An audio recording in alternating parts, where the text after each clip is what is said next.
Ladies and gentlemen, good day and welcome to Q3 FY2026 Ivalue Infosolutions Ltd earnings conference call. As a reminder, all participant lines will be in the listen-only mode, and there will be an opportunity for you to ask questions after the presentation concludes. Should you need assistance during the conference call, please signal an operator by pressing star then zero on your touch-tone phone. Please note that this conference is being recorded. I would now hand the conference over to Mr. Prateek Jagtap from EY. Thank you, and over to you, sir. Thank you, Muskan. Welcome, everyone, and good evening, and thanks for joining earnings call of Ivalue Infosolutions Ltd for Q3 FY26. The results have been mailed to you along with the investor presentation, and it will be also available at www.ivaluegroup.com. In case anyone does not have the copy of investor presentation, please do write to us and we will be happy to share it with you. We have the top management with us, Mr. Sunil Pillai, Chairman and Managing Director, Mr. Krishnaraj Sharma, Executive Director, and Mr. Swaroop Muwala, Chief Financial Officer. Mr. Sunil will start the call with brief company overview and business update, and then Swaroop will take us through the financial performance for the quarter and 9 months gone by. Then we will open the floor for Q&A session. Before we start, I would like to remind you that anything that is mentioned on this call that reflects any outlook for future or which can be construed as a forward-looking statement must be viewed in conjunction with the risks and uncertainties that we face. These risks and uncertainties are included but not limited to what we have mentioned in the prospectus filed with SEBI and subsequent annual reports that you can find on our website. Having said that, I'll now hand over the call to Mr. Sunil Pillai. Over to you, Sunil. Thanks, Prateek. Thank you very much. Good evening, everyone, and thank you for joining us for the Q3 FY26 earnings call. Let me begin with a brief update on the quarter. Q3 FY26 was a normalized yet decent quarter for Ivalue. This comes on the back of Q2, which was our best ever quarter. As you know, Q2 was exceptionally strong due to the closure of some large, long-awaited deals that created a very high base for comparison. On a sequential basis, our gross sales declined by 24.5% quarter-on-quarter purely due to timing of deal closures.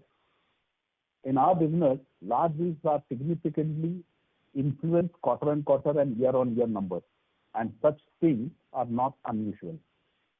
However, the underlying momentum of the business remains steady and healthy. On a yearly basis, we are happy to report strong growth. Gross sales grew by 22.4% year-on-year, and the PAT increased by 17.9% year-on-year. This performance reflects disciplined and consistent execution across our core technology segments, which we usually call out, that is cybersecurity, data center infrastructure, information lifecycle management, and application lifecycle management, cloud, and others. Our annuity-led business continues to scale well.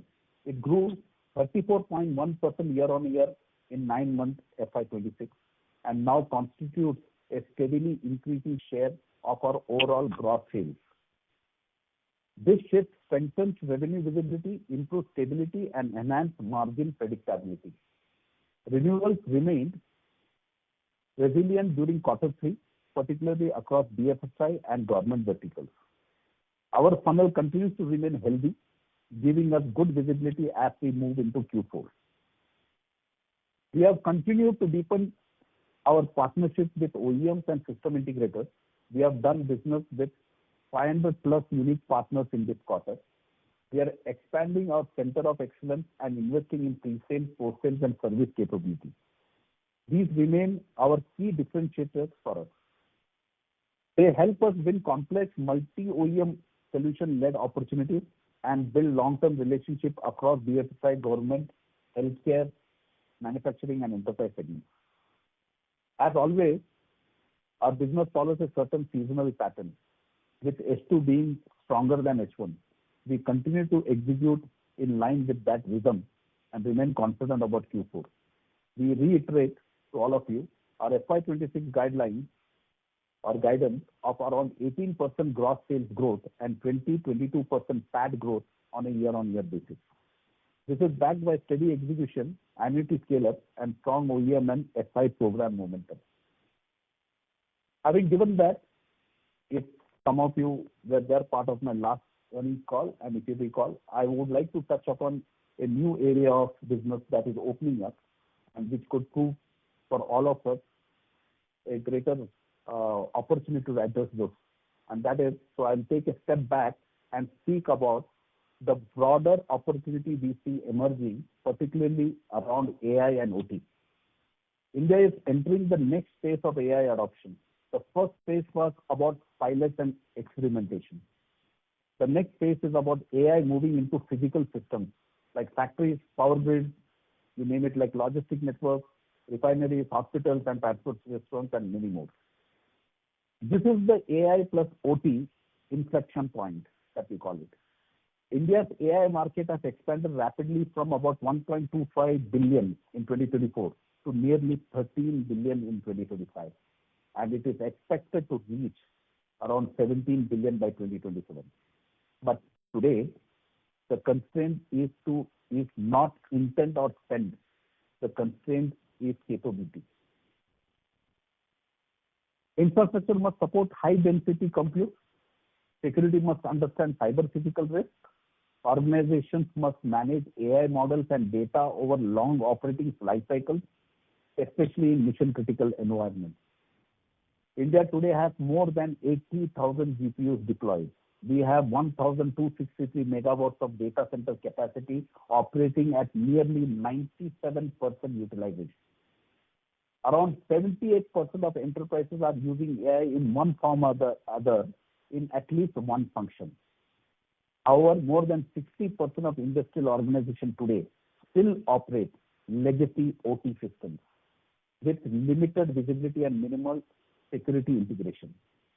This gap is creating a significant opportunity across 4 converging domains, precisely where Ivalue operates. And that is data center and edge infrastructure, cyber security for cyber physical systems, ALM cloud and AI platforms, information and model lifecycle management. We believe this convergence of AI with operational system will define the next multi-year technology cycle in India. And it aligns strongly with our capability build-up and strategic direction. Let me briefly touch each of this, how it's going to be operationally beneficial for Ivalue. Let's take data center and edge infrastructure. AI workloads are fundamentally reshaping infrastructure requirements, which we all know. Current data center capacity is operating to near saturation, and India's total capacity is expected to scale to about 8,000 megawatts by 2030. This expansion will require significant investment, not just in core data centers, but also in surrounding infrastructure, edge nodes, power systems, cooling architecture, and managed services. When AI converges with OT, inference workloads increasingly move closer to the edge. If I have to give an example, it's like you have a camera and you take a photo and you send it to the cloud, you process it and bring it. Here I'm talking about an AI tool that is already inbuilt into the camera. So when you take a photo, it processes it then and there itself. That is what it means by closer to the edge. This demands high availability infrastructure, deterministic networking, low latency architectures, and resilient power designs capable of operating in industrial environments. Every large-scale industrial AI deployment triggers parallel investment, both in centralized data centers and distributed edge nodes. This materially expands the opportunity across infrastructure design, system integration, lifecycle support, and managed services. Now, this trend directly aligns with our strength in data center infrastructure and positions us well to participate in the next wave of capacity expansion. Moving on to cybersecurity, which we all know, when AI connects to OT, the attack surface expands significantly. OT-related incidents now account for nearly 25% of major cyber incidences in manufacturing and energy sector. Downtime costs in OT heavy industries are very, very high. Cyber security is now moving from IT risk to cyber physical risk. Growth will be driven by AI-driven threat detection, OT-aware SOC, that is Security Operations Center, automated response across IT and OT, and protection of AI models and pipelines. This shift is a natural extension of our cybersecurity portfolio and aligns well with the capabilities that we have built over the years. Moving on to ALM, that is Application Lifecycle Management, Cloud and AI platforms. AI is changing how software is built and managed.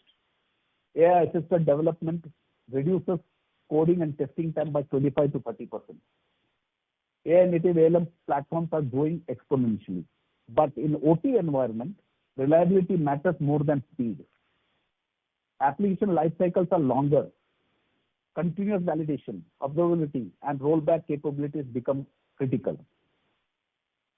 Enterprises are increasingly adopting hybrid cloud plus edge architectures to support these workloads. Now, this creates a sustained demand for enterprise-grade application lifecycle management and cloud platforms, another area which we are building strong capabilities. Last but not the least, information lifecycle management. AI is only as trustworthy as the data behind it, which we all know. Organizations now need to manage training data, real-time OT data streams, model drift, regulatory compliance, and long-lived models operating in physical systems. ILM becomes foundational for safe and explainable AI. Demand for AI-ready ILM solutions is accelerating across regulated sectors. This plays directly into our ILM focus. If you look at the combined impact of infrastructure, cybersecurity platforms, and lifecycle management, the opportunity linked to AI-driven infrastructure transformation is substantial over the next few years. And that is where we are building our capability to play a larger role.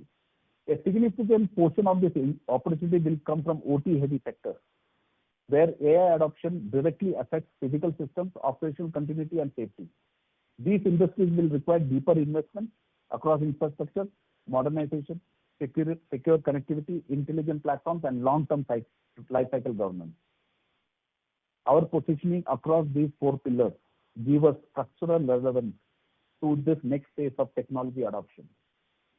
It is not a tactical opportunity for us. It is aligned to the core capabilities we have built and strengthened over time. As we speak, all these trends gives us strong confidence and momentum as we move forward to FY27.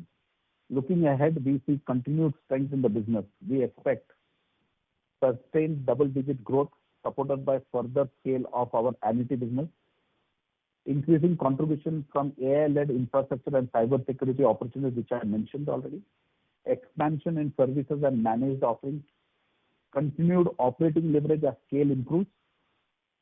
Our focus remains disciplined, profitable growth, healthy cash flows, and long-term value creation. We are investing in capabilities, partnerships, and execution depth that can sustain performance over multiple years. With that, let me hand over to Swaroop to walk you through the detailed financial performance. And thank you for having the patience to listen to me. Over to you, Swaroop. Thank you, Sunil. Good evening, everyone, and thank you for taking your time for joining our Q3 earnings call. It's a pleasure to meet you all once again. Before we go into the detailed financials, highlights, and other things, I would just like to take a step or take a view from what Sunil has spoken, and then talk about the nature of the business we do. In our business, we support large enterprise customers in their digital transformation journey. We support them across our four tech segments, which is cybersecurity, ECI, which is data center infrastructure, ILM, information lifecycle management, and ALM, application lifecycle management, cloud, and others. Given this nature of the business which we do, this is largely influenced by large deals. Our average deal size is anywhere around 1 crore, with the largest deal going up upwards of 150 crores. Hence, when you look at the numbers and when you look at the performance, looking at it on a mere quarter basis can be a bit myopic if there are any large deals in the current quarter or the previous quarters. For example, if you take our last 12 months performance, we would have grown in close to around 20% on gross sales over compared to the previous 12 months, and our PAT is north of 22-23% growth as compared to the previous 12 months. Having said that, if you look at the key highlights for the quarter and the 9-month period, it is like this.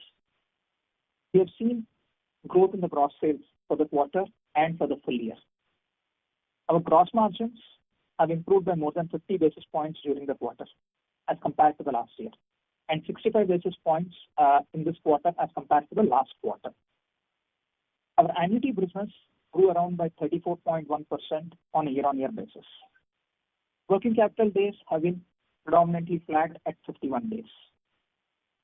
We are currently sitting on a strong pipeline of 4,500 crores, which we believe will be closed in near future. Finally, I think this quarter shows a strong performance in terms of financial prudence, operational discipline, which helped in GM growing faster than sales and PAT growing in faster than the gross margin. Let us look at a quick summary of our performance for the quarter and the 9 months gone by. Gross sales for the quarter stood at 670.1, which is around 3.1% growth year-on-year. Gross sales for the 9-month period stood at 2,164 crores, reflecting a strong growth of 22.4% on a year-on-year basis. This growth has been a broad-based, not just in one sector or anywhere. It has been a very broad-based thing. On a net basis, our net sales stood at around 225.7 crores for Q3 26. This is a degrowth of 9.6% on a year-on-year basis. For the 9-month FY26, the net sales stood at 783 crores. This is an 18.3% growth on year-on-year basis. As you all know, we measure our business on the gross sales. The difference between the gross sales and net sales is because of the change in the hardware and software mix. Talking about the revenue mix, 3 of our 4 segments have grown on a double-digit basis during the 9-month period. Cybersecurity has been our main go-to engine, and it has grown more than 30% on a year-on-year basis, while both DCI and ILM grew by 16 and 23% respectively during the same period. Our annuity-led business has been a core strength and differentiator for us, which has contributed to around 41.9% of our gross sales for the 9-month period. This grew by 34.1% on a year-on-year basis. This showcases the strong revenue predictability and cash flow quality which we have generated over the period. Our gross margin stood at 58.9 crores, and this gross margin percentage is at around 8.8% on gross sales. Our operating EBITDA for Q3 FY26 stood at 30.1 crores. This is 7.1% growth on a year-on-year basis, and for the 9-month period, it stood at 90.4 crores. This is a 19.9% growth on a year-on-year basis. The PAT for us stood at 20 crores. This is a 12.1% growth on a normalized basis on a year-on-year compared to the last Q3.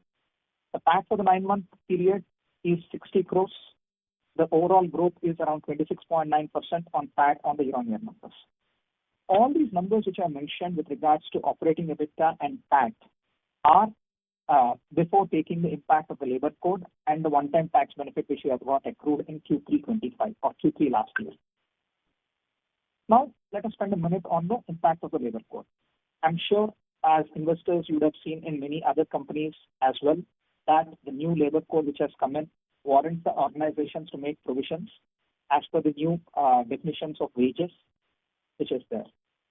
As an organization, we have taken that approach for making provisions with regards to gratuity and leave encashment, and we made an incremental provision of around 5.7 crores to this effect.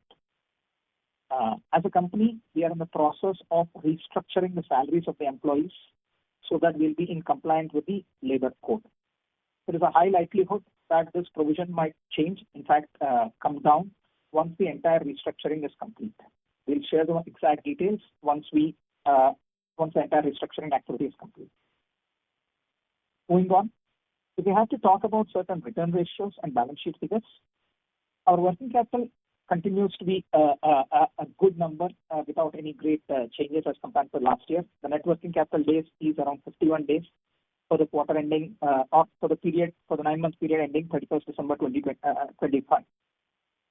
Our adjusted ROCE before the exceptional items, which is the impact of the labor code, is at 21.5% and ROE is at 15.3%. We remain committed to a margin discipline, cash conversion, and balance sheet strength while executing towards our FY26 objectives. We still are confident of achieving our stated goals of around 20% on a gross sales and 20 to 22% on a PAT growth on a year-on-year basis for FY26 as compared to the previous year. Thank you for joining us. I will hand over to the moderator to open the floor for question and answers. Thank you very much. We will now begin the question and answer session. Anyone who wishes to ask question may press star and 1 on the touchtone telephone. If you wish to remove yourself from question queue, you may press star and 2. Participants are requested to use handsets while asking a question. Ladies and gentlemen, we'll wait for a moment while the question queue assembles.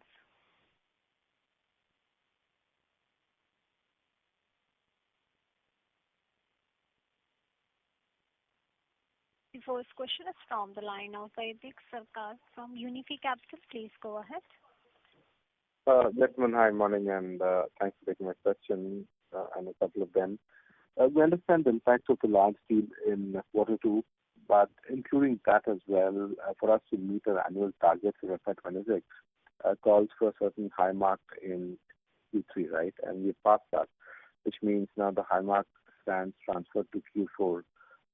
Given that we're 1/3 into the fourth quarter, gentlemen, are we on track for this number? And I'm obviously talking about just the PAT number, which is 90% YOY growth.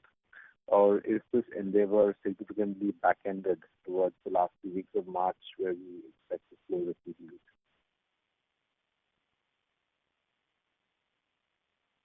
Thanks, Vaidik, for that question. The way we see is like this: the number of amounts of bookings which we have, which we are where the orders are in hand, which we are about to execute and deliver, and the amount of cases where we are highly confident on the orders coming in probably in the next 3 to 4 weeks and then delivering it by March. I think we are confident of hitting the number what we have stated. Right. So which means there still might be a tad bit of uncertainty in March if there are slight deferrals or delays at the client's end, right? I mean, I'm just talking of regular business cases. I mean, they're not in the bag, so as to say. A significant portion of the orders which we are looking at are already in the bag, and a few of them are still, we are working on them. So I understand. Our business model is like this. It is not that we will have the order book which for the next 6 months or 8 months up before itself. We do a lot of pre-sales work, and the pre-sales work which includes value addition to the customer, value addition to the system integrator in solutioning the deal and all that aspects which you are very well aware of. After the entire pre-sales work is done and we have the purchase order in hand, the delivery takes anywhere between 2 to 4 weeks, depending upon the nature of the equipment which is there, depending upon hardware, software, and all that stuff. So, given that, we are on track, is what we believe. Sure, thanks for that. Secondly, Swaroop, on the annuity bit, how should we understand the profitability bit of this annuity? Can you just carve out the EBITDA or the EBIT margins of just the annuity run rate of our business? But it is like this, right? What is the annuity business which you are talking? The annuity business is the recurring nature of the business which we have. When we work with our system integrators and the end customers for any opportunity, the end customer will always talk to the system integrator on a total cost approach, the TCV for the next 5 years, 3 years, 7 years, whatever it is. But when we talk to our OEMs, when we talk to the system integrators, we also give them the quote on that aspects only for the total period which he is looking at. However, the system integrator in turn places orders on us on an annual basis. So at any given point of time, we know that what are the deals which are going to come back to us in the next year and each quarter, and that we call it as an annuity recurring business for us. No, I understand that, Swaroop. So say, for example, stuff that you build in the third year, fourth year, because there's no fixed costs involved in selling or reselling that. I'm just trying to understand the margin profile of that particular business, right? Yeah. Yeah, coming to that. When you see on a gross margin basis, there will not be any significant difference between the first sale as well as the renewal sale, because all of them are negotiated together at a single point of time. But when it's come to the EBITDA margins, while as a company we don't track the EBITDA margins per the annuity business separately, but what we can tell you is the sales effort which is required for the renewal business is significantly lower than that of a new sale. Hence, our EBITDA margins will be significantly higher for our renewal business. It will be higher by at least 1 to 1.5 percentage points as compared to our normal business. Yeah, no, I'm just trying to understand why the carry on that business or, your gross margin on that business doesn't come down to PBT. Because, I mean, if this is a SaaS solution that you're selling and there's no incremental fixed cost involved, ideally, a bulk of that should just flow down to your PBT, right? I mean, am I missing something in that construct? I mean, you're partially right on that. That is what I'm trying to say. The sales effort for our renewal business is significantly lower, but you'll have certain amounts of fixed costs, which are office rentals, everything which gets apportioned. Second, you'll have the people who drive the entire renewal business, where you have to talk to the OEMs, system integrators, get the orders loaded, ensure that the entire products are delivered, the operations teams, the finance teams, everything are there. Hence, it will not be a complete slowdown into a PBT, but the cost will be significantly lower. That is the reason why we are saying that it will be at least 100 to 150 basis points more than the normal business in terms of an EBITDA. Got it. And lastly, in Mr. Pillai's opening remark, I think he alluded to the fact that he expects sustained operating leverage at the business level, right? So how should we read this in terms of your margin cadence, in terms of how your margins should look 12, 24 months down the line?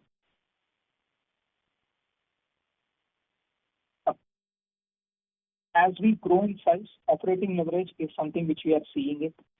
If you see in our this quarter as compared to the last quarter also, our operating EBITDA grew faster than our GM, and our PAT has grown much faster than our operating EBITDA. So operating leverage is something there, but this would not be a very significantly a different number. The way we look at it is, if we are able to achieve 15 basis points of operating leverage every year, that would be a right number for us. Sure. And in terms of the cash build-up that we have, Swaroop, I understand the working capital limit is only so much.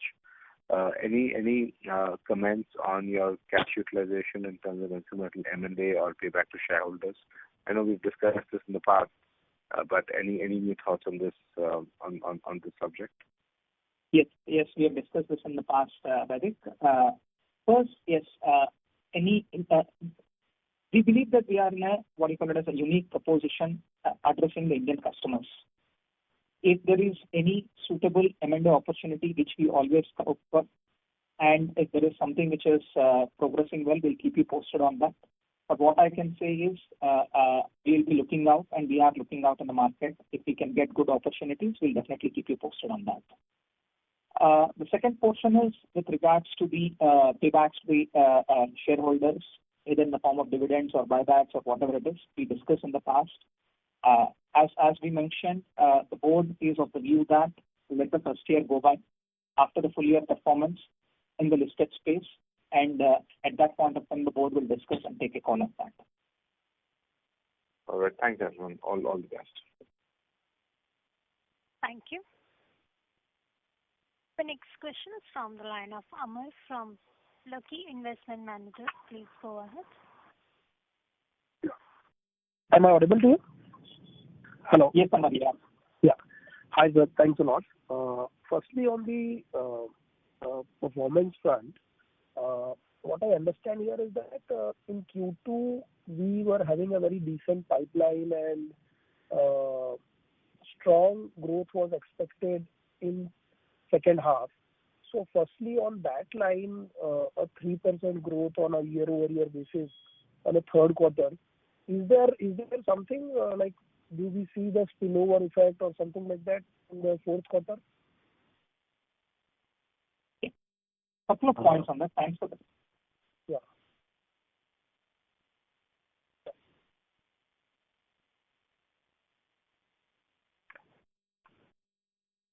Hello. Can I come in? Yeah, please. Yeah. I thought somebody else was speaking. Thanks. No. Please, yeah. As I mentioned in my opening remarks, our nature of business, given the size of deals which we operate, ranging from 1 crore to 150 crores, it is always good for us if we look at the business holistically on a slightly larger period. One quarter, if you see it appears to be it is a flattish number, but if you see the 9-month performance, we are growing more than 22% on our top line and close to around 27% on the bottom line on a normalized basis. Generally, yes, our Q2s or H2s are much stronger than the H1s. This is what I have explained in my last call as well. This year, given the fact that we had a very large deal in Q2, we still believe that H2 is going to be better than H1, but it would not be in the same range as that of the previous year. If you see the previous year, almost 60% of our PAT has come in in the second half. This year also we see, we assume that it will be in similar lines. Okay. So what you're saying is basically the fourth quarter would be the bulkiest quarter for you in terms of to annualize growth number. Yes. Yeah. Yes. Traditionally, it has been like that. So hence we continue with that the same rhythm. Okay. And secondly, sir, in terms of the segmentation, like we talk about cybersecurity, data center, and you alluded that, this is like a multi-year tailwind kind of a sector for us. Typically, let's say in these two buckets, data center as a vertical, typically what is our product consumption in, let's say, 1 megawatt data center?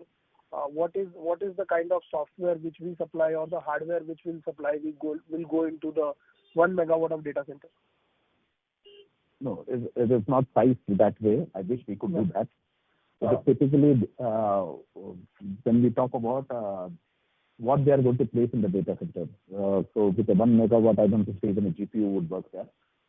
But what we do is that we have switching, routing, and all those things from a very large OEM.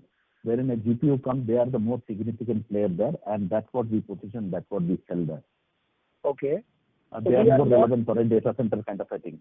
We are not a generalist, as we told you last when in most of our discussions. We don't play in a normal data center space. We play in a large data center wherein typically GPUs are utilized. That is where we significantly play with the solutions that we represent. We are not in the lower routing switching space. Okay. So let's say now in a 1 megawatt AI data center, typically what would be like percentage of consumption of our hardware and software which will go into that? It all depends on what is the services this data center wants to provide to the market. Why I'm asking this? There is no standardization as such because it's all about the services that they render from their data center. I mean, any number which you can give, like when we are talking about India becoming a data center hub, typically what is the range of services you give? And our portion, if you're asking me if I'm not risking my reputation, our portion should be about sub 20% overall.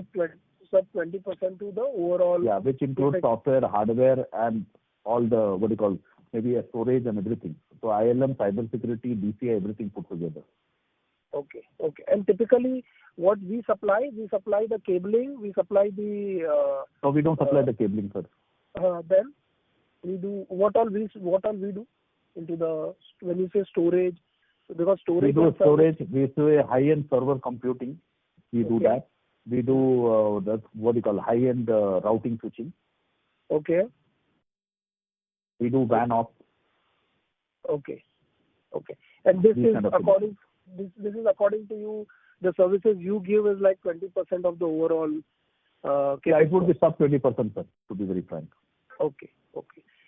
Okay. It all depends on what services they provide. When if cybersecurity comes, they want to secure certain data that is being stored, then obviously our pie keeps going up.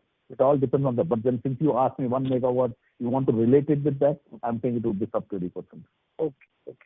And typical.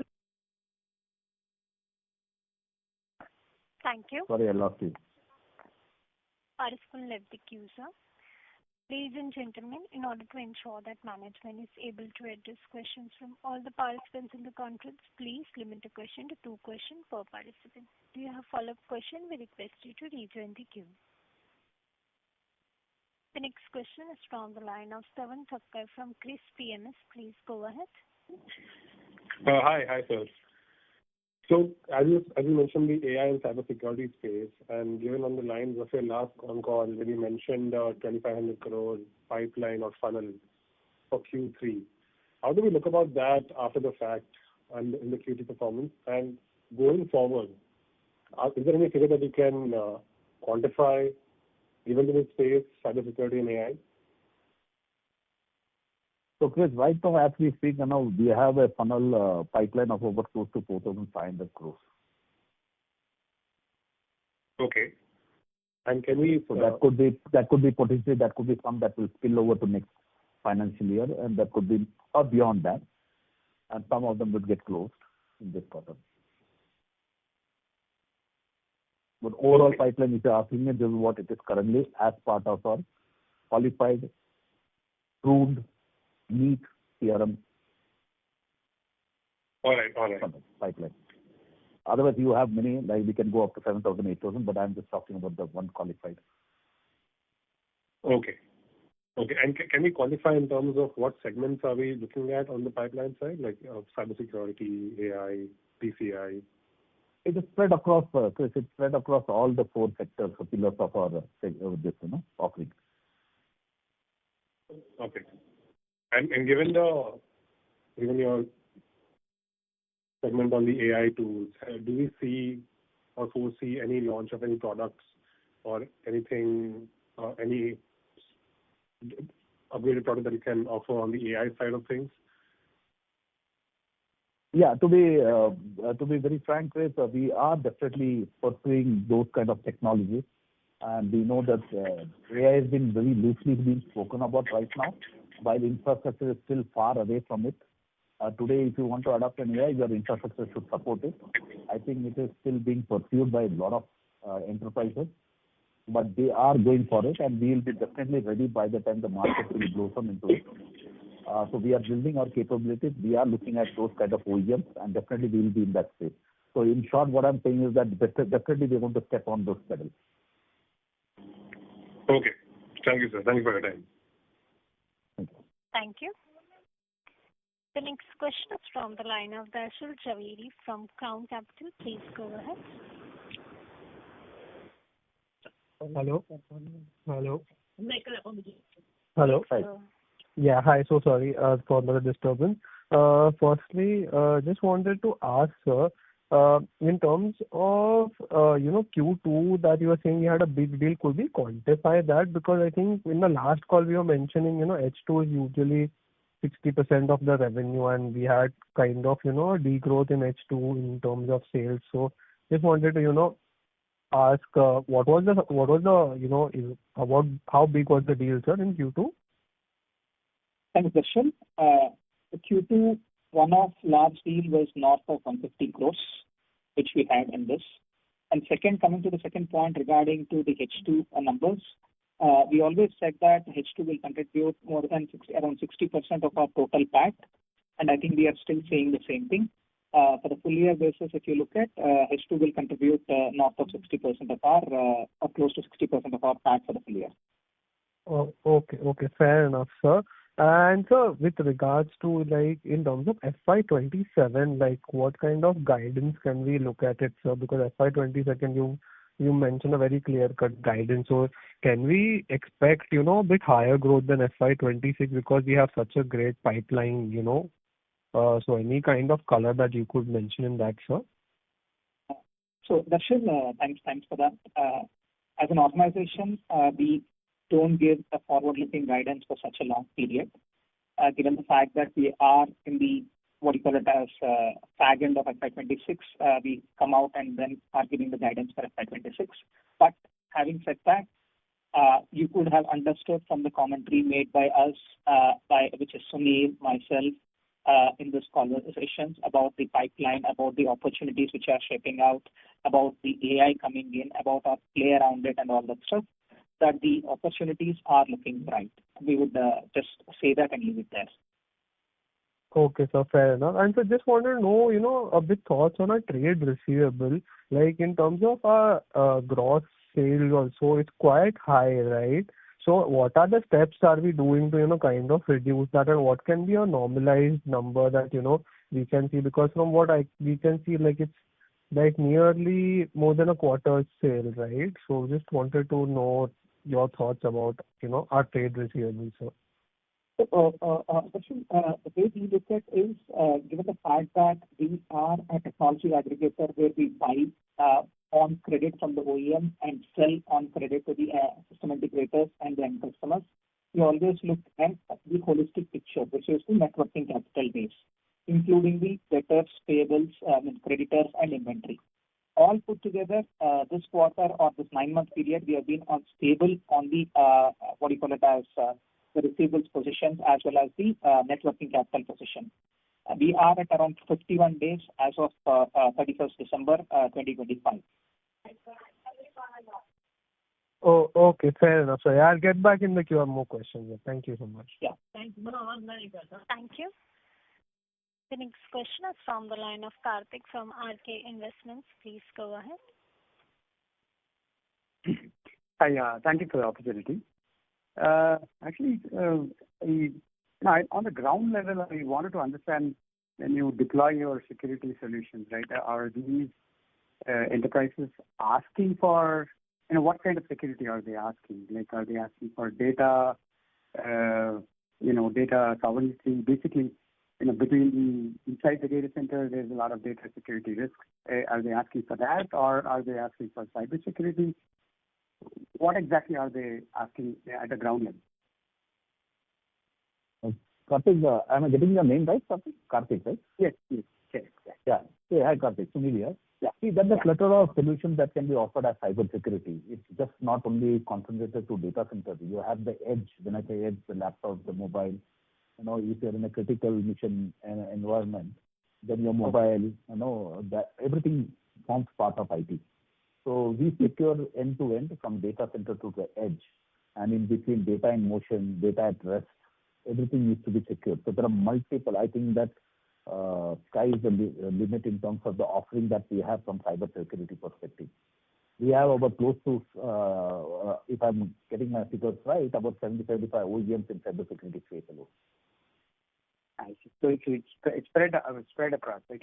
But even spread across. Suppose I focus only on the so because you started saying 80,000 GPUs. So let's say I want to focus on the data center, because these GPUs are part of data centers, right?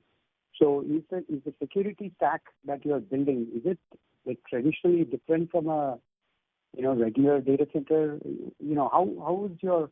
I'm just trying to understand what is the moat here, right? Like, how is this security solution drastically different from traditional data centers that we had? And what are those solutions that gives you an edge over what solutions we had earlier? I get your point, Karthik. So Karthik, it is like this, if you ask me, traditional data centers were CPU based, and then the infrastructure that was required, or the networking that was required, the cooling that was required, the architecture that was there available worked for a normalized data center is to be, that's what we have seen and heard about. With GPU coming in, the underlying the network changes, the routing switching changes, the infra changes, the cooling changes, everything changes. Now, not many data centers are they are all gearing up. If you see, I don't want to take the names, but then some of them that they are building their data centers based on only GPUs and not on the traditional data centers. Having given that, it is all about the data that they are processing in their data centers, holding it. Okay, that all needs to be secured. That is where our cybersecurity solution comes in. And if you see, most of the OEMs that we represent today are also those level of data center readiness they have shown. That means they are AI ready. They themselves have built a lot of AI tools within their security solutions, which can give you a real-time data about what next steps to be taken, what is happening in your network, what provisional steps you should take in terms of protecting yourself. So all those things. So if you ask us, currently our data from a security OEM perspective, they are all AI ready cybersecurity solutions that we have. Okay. Yeah, thank you. And just one last question. You mentioned voting. To rejoin the queue, please. Okay. Yeah. Thank you. Thank you. Sorry, Karthik. The next question is from the line of Patanjali from Nuvama. Please go ahead. Hi, can you hear me? Yes, sir. Yes, we can hear you. Yeah. So when I look at this application lifecycle management segment, right, it has witnessed significant decline on both in 3 months Q3, 3 months of Q3 and 9 months FY26. What is the reason? Any structural changes? What has happened? If you can just throw some light on that. Yeah, so there has been a significant drop. We noticed that, and we are also working on it. What happened is that we got this, as we mentioned to you in the past, if you have heard us, this ALM segment of the market has been fairly new for us. We just brought in, we got ready about 1.5 years back. While we were planning as a numbers for this year, we somehow overlooked that is something called as TCV and ACV, total contract value and annual contract value. We, in a normal course of business, we used to take 60% of our total contract value towards annual contract value. That is the first year of billing. But in this ALM space, it is not like that. It is generally, typically what happens is that it is 25% annual contract value as compared to a 60% contract value. So we went wrong with our numbers little bit here and there. But then, having said that, we may not achieve 100%, but in Q4 we are likely to bounce back at close to about 70-75% of our budget figure. But we are course correcting it in the subsequent coming financial year. We are taking numbers according to that.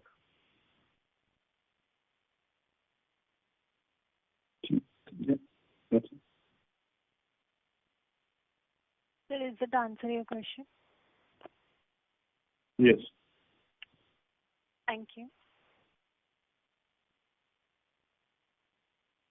The next question is from the line of Nikhil from Kinzona Wealth. Please go ahead. Yeah, thank you for giving me the opportunity. So my first question is when we say that there's a pipeline of 4,000 to 5,000 crores, so how much is our win rate in that pipeline? Like even in the past, there must be some kind of trend. Thanks. Nikhil, for the question. yeah, sorry. Go on, sir. Thanks for the question, Nikhil. The pipeline, what we see is the amount of opportunities which we are looking at this point of time actively. This is a very clean pipeline, as Sunil has mentioned. In addition to this pipeline, we also will have new deals coming in, new opportunities coming in because of our extensive relationships with the end customers, system integrators, and the OEMs. So if you see the win rate, traditionally the win rate has been around 30-35%, if you see it. This plus the actual renewal business which is there, plus the new business which is there, all this put together, we believe that there is a high likelihood of the performance being in line with the market. Okay, sir. Thank you for that. So my next question is on if we compare from gross billing to revenue. So we have seen that revenue as a percentage of gross bills, it has been kept on declining. Like it was 44% in FY23, and it has been declining like 3 to FY25, 2 to FY26. Now we are just 33.7% of the revenue for the gross billing is just 33.7%. So is there like our software services and allied support business, is that getting lower in the whole billing mix and we're doing more of the hardware working? And if that is the case, then what are the kind of margins that we do on hardware and software side of the business? Nikhil, just let me understand your question correctly. You are telling me that my net revenue as a percentage of gross sales has been coming down. Yes, sir. Right? Yes. Yes. Actually, I don't have the data. I'm going with what you are saying it. If that is the case, the interpretation which you have taken is completely opposite. If my net revenue as a percentage of my gross sales is coming down, my software revenue is actually going up. Because the net revenue consists of the entire hardware revenue plus the gross margin of the software revenue. If this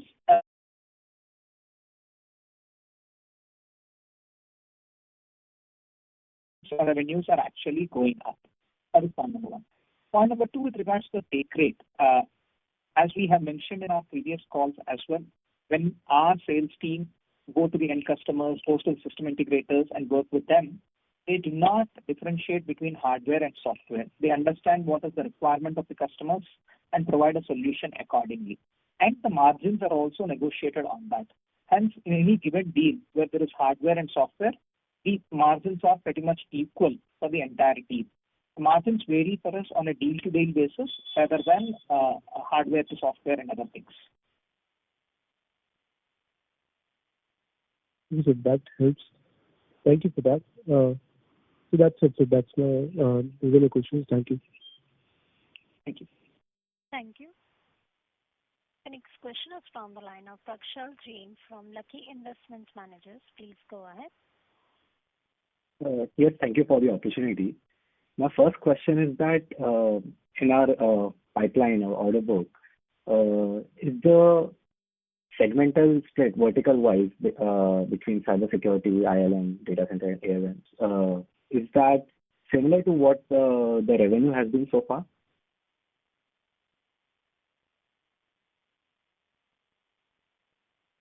Just 1 second.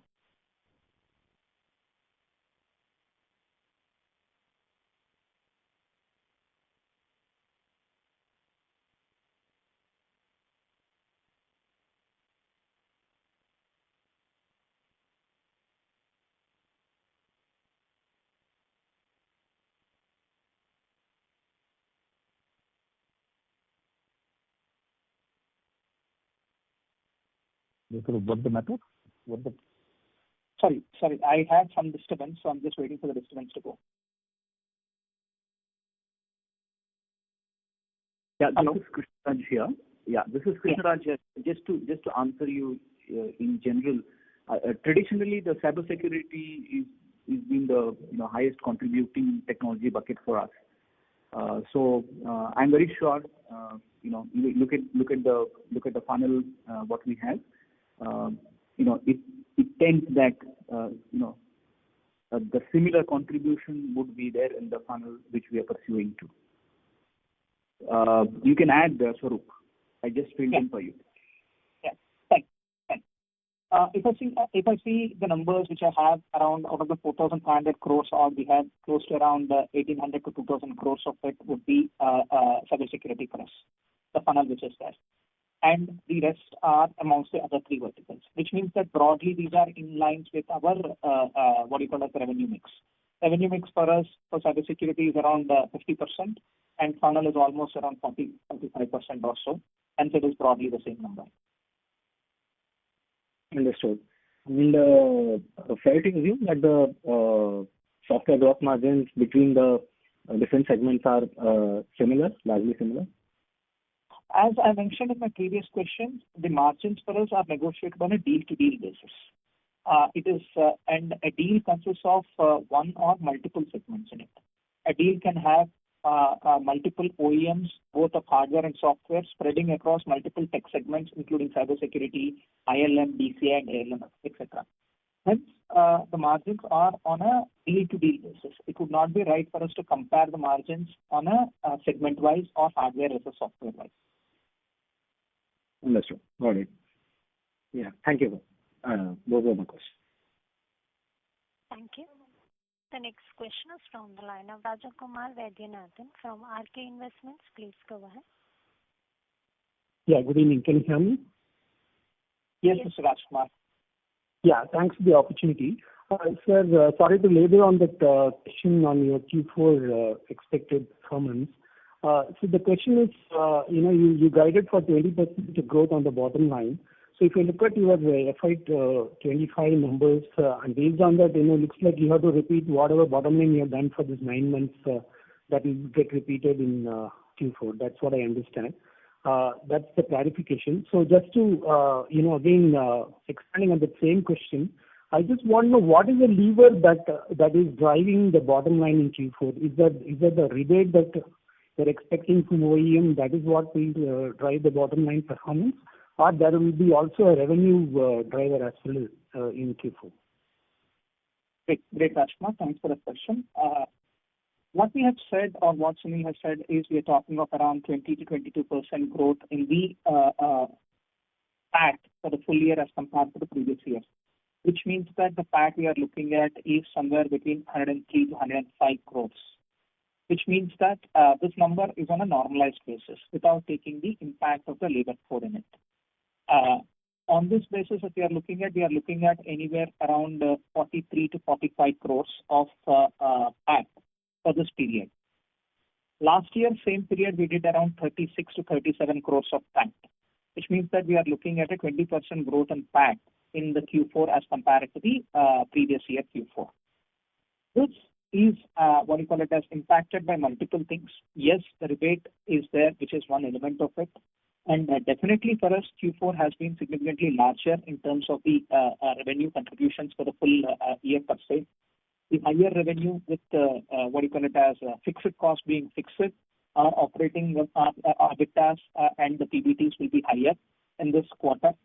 That has been a historical trend, and we believe that it will continue the same this year as well.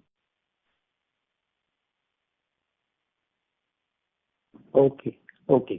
And the second question, just a housekeeping question. So I see when I see your September cash flows, I see almost a 40 crore tax payout vis-a-vis a 10 crore tax provision. So what is driving this higher tax payout? Is it due to higher TVs by customers, or is there something else that I'm missing? Sorry, can you repeat that question? No, I'm looking at your cash flow statements that you have given in your September financials. So there I see under the taxes paid line item, you have paid almost 42 crores of taxes. And whereas I see your tax provision for 6 months, it is only in the range of 10 to 12 crores. Okay. So what is driving this higher tax payout? I'll explain you, right. If you see the nature of the business which we are, as explained in the previous question, we are significantly high on software. When we sell our software-related businesses to our customers, they deduct TDS, a TDS of around 10%. Whereas our effective tax on our gross sales is somewhere around 1 to 2%. Given that there is a high amount of tax which is deducted by the customers, and then we will get in the form of income tax refunds. Yes, we apply every year for the LDC, lower deduction certificate, and we operate at a lower deduction certificate of 2.5%. Still, at the beginning of the year, we estimate to work with some 500 partners. There will be new partners coming in each year. Those guys will be deducting at 10%. There will also be certain partners where they grow significantly as compared to the other partners, where they cross their limits of LDCs and higher deductions happen. Hence, you always will see the higher, tax paid than the actual tax liability which is there, and this amount is being refunded. On a yearly basis, if you see, last year we would have got around 40 to 45 crores of refund from the income tax department. Okay, got it. I think there is some optimization you can see, you can make there. If you can do scope for LDC, which you kind of articulated. Yeah, we are working with the department. Hopefully, department will be more considerate towards us. Yeah. Okay. Thank you so much, sir. Thank you. The next question is from the line of Pritesh from Lucky Investment Managers. Please go ahead. So this on the pipeline side, or on the order book side, can you give us some numbers in terms of the last 3 quarters, how it would have changed, and vis-a-vis some comparison last year, so that we get some trends in terms of, how the visibility in the business is improving? Okay. Thanks, Pritesh. I would like to call out like this, right? This question regarding the pipelines have started coming in only after we have gone public from investors like you, and only from the last quarter onwards, we are adding up things and then talking all this stuff. Sorry, just a second. Yes, Asha, let us extend and address all these 4 questions which are there. I know we are running out of time, but let us extend this, which is here, and address the questions. Yep, sorry, some housekeeping here. Pritesh, just coming back to your question, right? Over the last 2-3 quarters is what we are measuring the what you call it as pipeline on a quarterly basis and see how it is there, and then moving ahead. Until then, our way of estimating the business, forecasting the business has been slightly different. Now, with regards to the pipeline, I think this 4,500 crores of clean pipeline which we see is considerably better than the previous quarters. I think last quarter I made in my call I've said that as of last quarter we had something around 2,500 crores of pipeline. This has moved to around 4,500 crores. That itself says that it's a very positive sign. You said that the way you forecast your business has changed after listing. So, obviously we don't know the methods of your forecast before listing, but how confident are you in terms of delivering based on whatever your revised forecast methods or revised visibility methods are in place? So how confident are you to deliver the growth guidance? I think the major change in the way in which we forecast has moved from yearly to quarterly, because for listing life, you're always on a quarterly basis. So after speaking to us, people like us, your guidance, your forecasting started moving confident. So which means you become more granular in your forecasting. It's a good way. Yeah. So everything is. Should we believe it? You have gone more granular and you're more confident on it. Now you're talking about the next quarter and the full year, right? So I think Pritesh, we're talking about this quarter per se and this full year per se, and I think we are fairly confident of what we are talking. Oh, perfect. That was assuring enough. Thank you very much, sir. Thank you. The next question is from the line of Patanjali from Nuvama. Please go ahead. Hi. This is a more generic question, but just to get your views, right? So, see, over the last few days, we have seen a lot of noise around AI, and today also we have seen a lot of sell-offs in this IT sector, right? So, there are 2 questions there. But firstly, does AI have any impact in the way we do our business? And secondly, if there is no use case if the use case for the system integrators itself goes away, does Ivalue have any use case?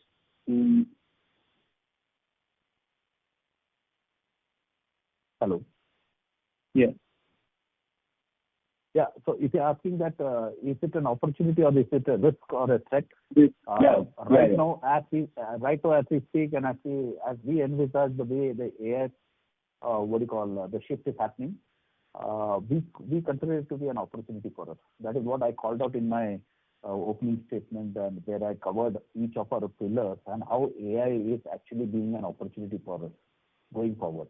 So that is, I consider it to be a new segment of market that is going to be opening up, and we enjoy actually going and selling deeper into the same segment of the customers that we have already sold. We already have an established relationship.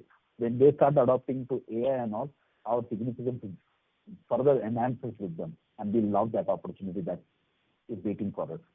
So we consider it to be an opportunity, Chief. Whatever is happening in the AI segment, it just opens up new Pandora's box for us, because we deal in a sector which is a sunrise sector, and we consider that sun will never set on this kind of a sector.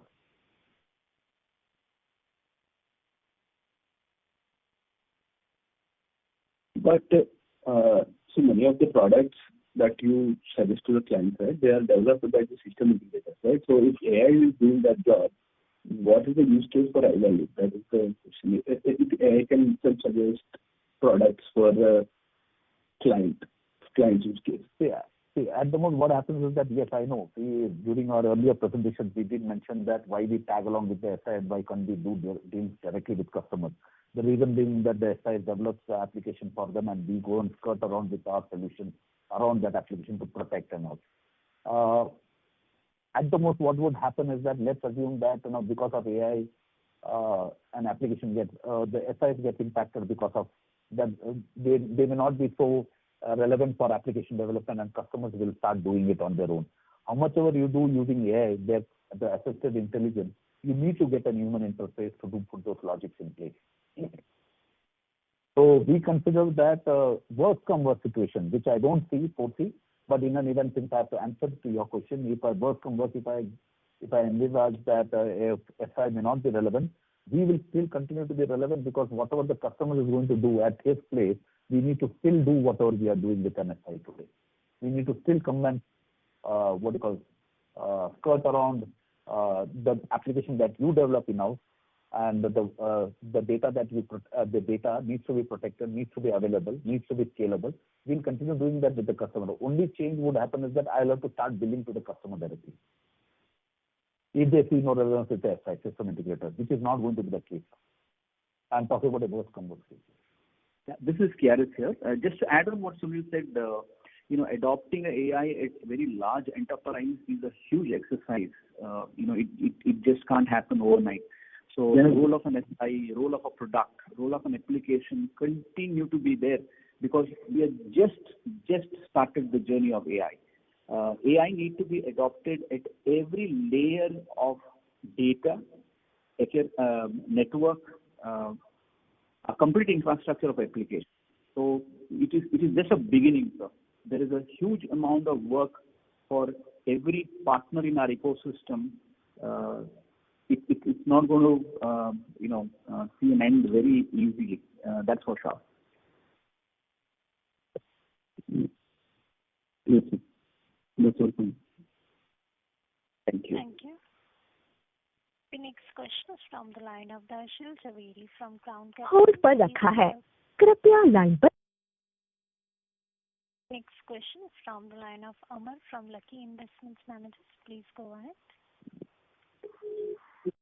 Thanks a lot for the opportunity. Sir, two questions. In terms of the data center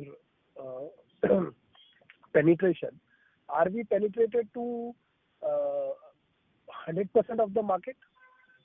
I mean, what would be our market share, let's say, in the overall data center offerings of our product?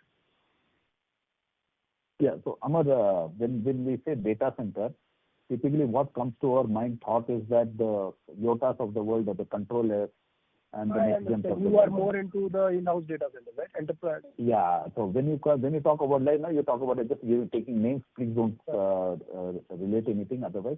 Like HDFC Bank or ICICI Bank or all these people who have got data centers, they have their core applications running within the premises. Now that is where we come relevant. So we have solutions to cater to that. Also, we can cater to the on-cloud data centers, or a co-location data center. Correct. So we as a player would be, what kind of market share will be dominating, let's say, in the on-prem data center as well as the co-location data center?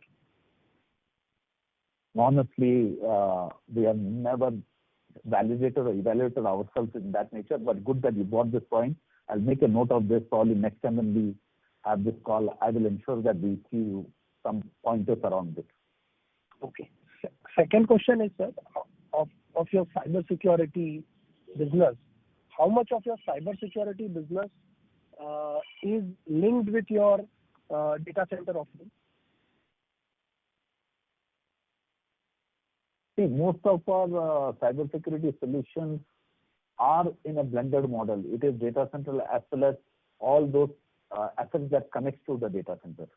So you cannot eliminate data center separately to all those infrastructure that connects to the data center. So we cater to both the segments of the market.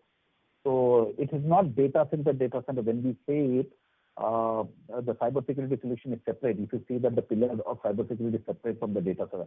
When we come to data center, we call it an infrastructure, and that is where the DCI space that we talk about. Then you should look at it a little alienated. But if you're going to relate cybersecurity to only data centers, it is difficult now. How do I answer that? Okay. No, what I was trying to understand, like, let's say, when you say about the data center security, NOC, SOC, WAF, everything linked to that, and then is it enterprise grade cybersecurity offerings also we do along with the data center? I mean, just trying to understand. Yeah. So data center is separate from a NOC and a SOC and all. Not many people will ever go and put it alongside the data center. While you'll have a NOC and SOC outside of it, monitoring what is happening there, but the NOC and SOC is separate to the data center. Correct. Yeah. Just to add on Sunil's explanation on that, sir. If you look at data center, there are two kinds in general. If you talk about, one is in premises and another one is in the cloud. Okay, so the data is there in both the places, and the security is must in both the places. It could be a capex sector, very much requires cybersecurity. If the customer adopt data center which is cloud in other sense, needs maybe one notch more cybersecurity than the on-premise. So it's an opportunity for both the places, and most of the time it is a same solution, rather similar, I would say, which works on both the sides. So we have offerings covering both on-premise and on-cloud on cybersecurity. Okay. On-prem and on-cloud. So that on-prem and on-cloud, everything is clubbed into the cybersecurity segment, right? Everything is absolutely. And sir, like cybersecurity as a segment, data center as a segment itself is growing by at a high, very very high industry growth rate. Now, given that we have a large part of revenue coming from it, so don't we see acceleration in our overall growth rate? Given that now the acceleration in the industry is coming at a higher pace. So you guiding about just 18-20% growth rate, is it like very conservative growth for the company?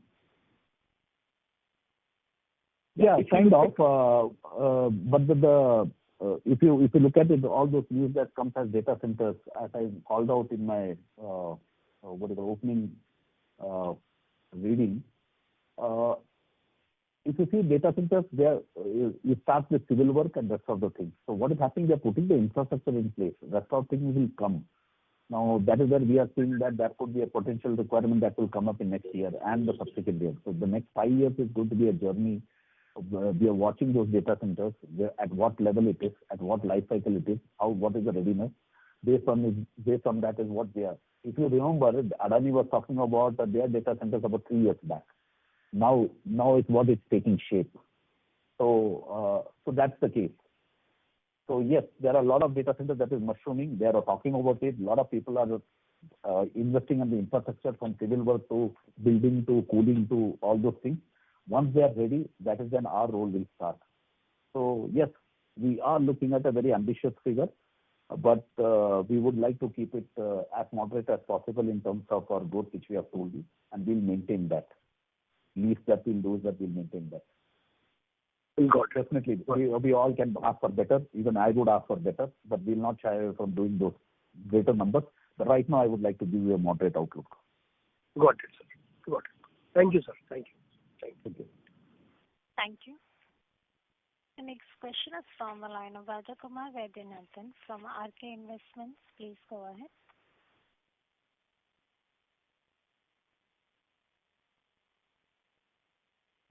Hello. Yes, Raj. Hi, good evening. Yeah. Thanks for the follow-up. So just two questions. The first one is, do we have any reseller arrangements with any of the OEM folks? Sorry, can you repeat that? No, do you work with any of the OEM folks on the reseller arrangements, particularly on the software side? Do we have any tie-up with folks like Microsoft or Adobe of the world? majorly focus our activities around the four tech segments which are there, which are cybersecurity, data center infrastructure, ILM, and ALM. We have relationships with more than 100 OEMs, and 70% of our business is software in nature. Does that help, Mr. Rajkumar? Yeah. Raj, to your question, its straight answer is that no, we don't deal with Adobe and Microsoft. Okay, as got a it. reseller. That's what I As a got. reseller, definitely Yeah. nor do we have a distribution agreement. Okay. Yeah, just one more question. So I just want to know what is your take on this Anthropic plugin that was released recently? Will it be a headwind or a tailwind for you? I would consider it as a tailwind because we are not into LPO service, legal processing, but it's a good opportunity. I'm not saying against any lawyers and all. Nothing is going to be taken away from them. But I know that if the customers on their own start generating these kind of contracts and they're going to put an LLM around in their network, it's a greater opportunity because you need to protect those contents, what you create. Okay. And I don't think everybody is immediately going to move to that because I don't know whether you are aware, whatever you try to call out from this chat GPT or this the name that you mentioned, all those content by when they give and you use it, you have no IP around it. They can use that for any other. So I don't think so. Anything is going to move quickly. But if you ask me, in future would it? Definitely, people have to get used to it, and they will definitely going to move into that. At least people like individuals like us, probably we may try to use it. At least for a discussion purpose. Okay. So it's a tailwind for Ivalue. Yeah, it would potentially become a tailwind for us. But I don't think lawyers or solicitors would like to use it too much. Yeah, got it. But I would consider that this is good for the vernacular medium people who have done their lawyers and all the lawyership and all, because they will find it very easier to convert into and converse it in or transcript it into English. Yeah. Okay. Thank you so much. Thank you. The last question is from the line of Kunal from Alpha Alternates. Please go ahead.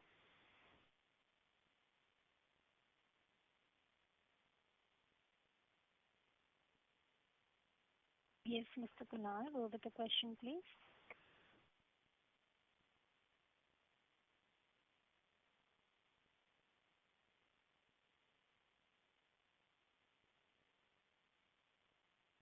If that was the last question for the day, I would now hand the conference over to the management for the closing comments. Over to you, sir.